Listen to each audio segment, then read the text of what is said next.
Yes, bonjour Loïc, comment vas-tu? Ça va, tu es content de revenir aujourd'hui? C'est aujourd'hui la rentrée en maternelle. Après une pré-rentrée la veille qui n'avait duré que 2 heures, Églantine laisse Loïc, son deuxième enfant, pour la première fois pour une journée complète. Déjà maman d'une petite en moyenne section, elle sait à quoi être attentive. Ça fait déjà une semaine qu'on lui dit que lundi, ça va être le jour de l'école, que c'est une petite rentrée. Mardi, c'est la grande journée. Mercredi, c'est repos. On nous prévient de tout à l'avance. Après, c'est pareil. On lui a bien expliqué que maman pourrait normalement l'emmener le matin sous réserve que mes horaires de travail le permettent. Par contre, le soir, ce sera toujours papa. Là, ici? Ça va mon canaillou? T'es sage? Super, ça c'est bien. Les premiers jours passés, c'est au tour du papa de Loïc, Grégory, de venir le chercher. Comme chaque soir, il s'assure auprès de l'équipe du bon déroulé de la journée.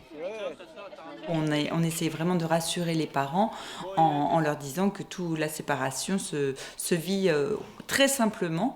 Et notre petite astuce, c'est de prendre des photos toute la matinée pour leur montrer qu'en fait, ils ont passé une très bonne journée. Alors, je ne dis pas que ça se passe toujours sans pleurs, bien sûr, mais franchement, au bout d'une semaine, on peut se dire qu'on a acquis un bel équilibre, une belle sérénité dans la classe, et on est très fiers de ça. Pour aider les parents à vivre la séparation, l'école leur fournit des outils pour garder un lien au quotidien. Le cahier de vie, en fait, ils mettent tout ce qu'ils font de chouette à l'école, les nouvelles chansons. Attends, j'arrive. Ce cahier permet d'y participer et en plus, au-delà du cahier, il y a aussi l'application Toute mon année. Et là, c'est pareil, sur toute mon année, ils mettent vraiment les moments forts en photo, soit des anniversaires à l'école, soit des sorties, soit d'une journée atypique où il y a eu un intervenant. Églantine et Grégory comptent sur cette communication constante avec l'école et leurs enfants pour aborder sereinement cette nouvelle étape de la vie de leur fils, tout en restant vigilants. On est très serein. Ouais. Très serein sur l'adaptation pour l'instant. Après, c'est vrai qu'il peut toujours y avoir un contre-coup, parce que là, mine de rien, c'est l'excitation, de la découverte, du nouveau, des nouveaux copains, nouvel environnement. Mais passer une semaine, 2 semaines, 3 semaines, après, il y a la fatigue qui s'installe et puis finalement, on trouve ça vachement moins drôle que les premiers jours. Mais pour l'instant, impeccable. Quand le premier jour arrive, c'est le grand jour dont on a tant parlé. Souvent avec l'enfant, dans les familles, c'est la fin des vacances d'été. On démarre une nouvelle vie et souvent il y a beaucoup de préparation matérielle de la part de la famille. Régulièrement, on voit des écoles qui s'organisent pour avoir des temps d'accueil perlés et souvent on propose aux parents de rester une partie de la matinée ou seulement toute la matinée. Une première matinée qui va se dérouler de manière assez fluide grâce à cette organisation perlée. Parfois la possibilité pour les parents de rentrer dans la classe, de rester un petit peu en dehors, de ne laisser l'enfant qu'1 heure ou 1 heure et demie. Toute cette organisation du premier jour fait que voilà, ce premier jour a une couleur particulière. Assez régulièrement, le deuxième jour, on démarre vraiment. C'est-à-dire que c'est l'entrée à 8h30 et que la journée va s'écouler et que la fin de l'école, c'est 4h30.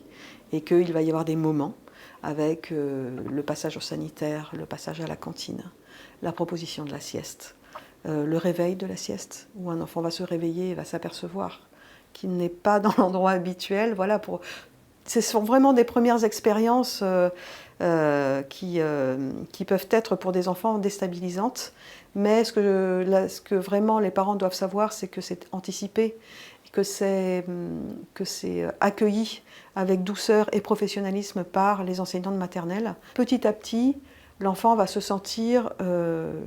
va pouvoir se sentir, et c'est tout l'enjeu de la maternelle, lui-même, être singulier dans un groupe nombreux, qui va avoir ses rituels, qui va avoir son cadre, et pourtant, il peut être lui-même, et il va, plus ou moins consciemment, choisir d'être lui-même comme ceci ou comme cela, à tel et tel moment. Voilà. C'est quand même un grand enjeu de la maternelle, et ça, les parents ne peuvent pas le voir. Et donc le parent, voilà, c'est un peu un deuil qu'il doit faire, que oui, il ne verra pas, il ne pourra pas voir tout ce qui se passe à l'intérieur de la journée. Et c'est pour ça que les enseignants sont formés aussi à accueillir la parole des parents le premier jour, mais pas seulement, tout au long de l'année, en maternelle. Et même les enseignants de maternelle le savent, ils peuvent avoir 15 fois, 20 fois la même question de 15 ou 20 parents différents. Ça s'est bien passé aujourd'hui? Voilà. Et l'enseignant le sait, ça fait partie de ce que savent faire très bien les enseignants de maternelle, de pouvoir raconter, de pouvoir donner quelques petits exemples de ce qui s'est passé et qui va faire exister l'enfant dans ce temps où il n'existe plus sous l'œil de son parent. Et petit à petit, les parents vont se rendre compte que leur enfant existe en dehors de leur regard, mais existe bien, avec beaucoup de bonheur et surtout que ça foisonne. Que l'école maternelle, elle foisonne d'apprentissage, elle foisonne de relations et que l'enfant devient autonome dans ses gestes, dans sa pensée, dans ses relations, parce que justement il y a cette multitude d'expériences. Voilà.